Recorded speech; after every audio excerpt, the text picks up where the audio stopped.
Hello दोस्तों, नमस्कार। क्या आप जानते हैं भगवान राम को 14 साल का वनवास क्यों काटना पड़ा और भगवान राम के जन्म के बारे में? तो आइए जानते हैं। भगवान राम का जन्म चैत्र महीना के शुक्ल पक्ष को नवमी तिथि को हुआ था। ऐसा माना जाता है कि राजा दशरथ के पुत्र संतान नहीं हो रहे थे, तब राजा दशरथ ने एक यज्ञ रखा था। उस यज्ञ का प्रसाद अपनी तीनों पत्नियां कौशल्या, सुमित्रा और कैकेयी को दिया था। इस प्रसाद के फलस्वरूप रानी कौशल्या ने गर्भधारण कर लिया। इस तरह से भगवान राम का जन्म हुआ। भगवान राम के जन्म के समय 5 ग्रह अपने उच्च स्थान पर थे। उस समय मौसम बहुत अच्छा और चारों ओर हरियाली था। भगवान राम को ब्रह्मा जी को समेत सभी देव देवताओं ने स्वागत किया था।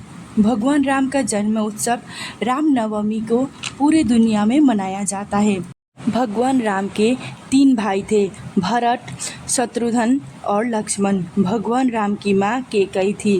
भरत कैकेयी के पुत्र और शत्रुघ्न और लक्ष्मण सुमित्रा के पुत्र थे। भगवान राम का विवाह मिथिला नरेश राजा के जनक की पुत्री सीता के साथ हुआ था। रामायण में बताया गया है कि माता सीता भगवान राम और लक्ष्मण को 14 साल का वनवास क्यों जाना पड़ा। तो आइए जानते हैं भगवान राम को क्यों 14 साल का वनवास जाना पड़ा। एक बार दशरथ ने माता कैकेयी को वरदान दिया था और उस वरदान के फायदा उठाकर माता कैकेयी ने भगवान राम को 14 साल का वनवास मांगा था। ये सब उन्होंने इसलिए किया था उनका पुत्र भरत को राज्य मिल सके। दरअसल कैकेयी उनकी दासी मंथरा से भटकाए थे और कैकेयी ने उनका भटकाने पर आ गई थी। जब राम जी के छोटे भाई भरत कैकेयी को पुत्र नननियाल छोड़कर अपने राज्य आए, तब उन्हें यह सब पता चल गया था।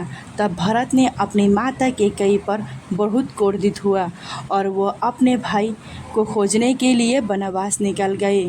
प्रभु श्री राम का वनवास जाने का और एक कारण था। राजा दशरथ को श्राप मिला था कि वह एक दिन अपने शौक के लिए शिकार खेलने गया था। तब श्रवण कुमार अपने बूढ़े माता पिता के लिए नदी में से जल भर रहे थे। तब राजा दशरथ को लगा था कि कोई जानवर होगा। तब उन्होंने श्रवण कुमार का जानवर सोच के वध कर दिया। बाद में राजा दशरथ को श्रवण कुमार के बूढ़े माता पिता ने श्राप दिया था कि हम जैसे अपने पुत्र के वियोग में रो रहे थे, उसी तरह तुम्हें भी अपने पुत्र के वियोग में अपना प्राण त्यागना होगा। तो आपको पता चला होगा भगवान राम के जन्म के बारे में और भगवान राम को क्यों वनवास जाना पड़ा। कृपया चैनल को शेयर सब्सक्राइब कर दीजिए। धन्यवाद।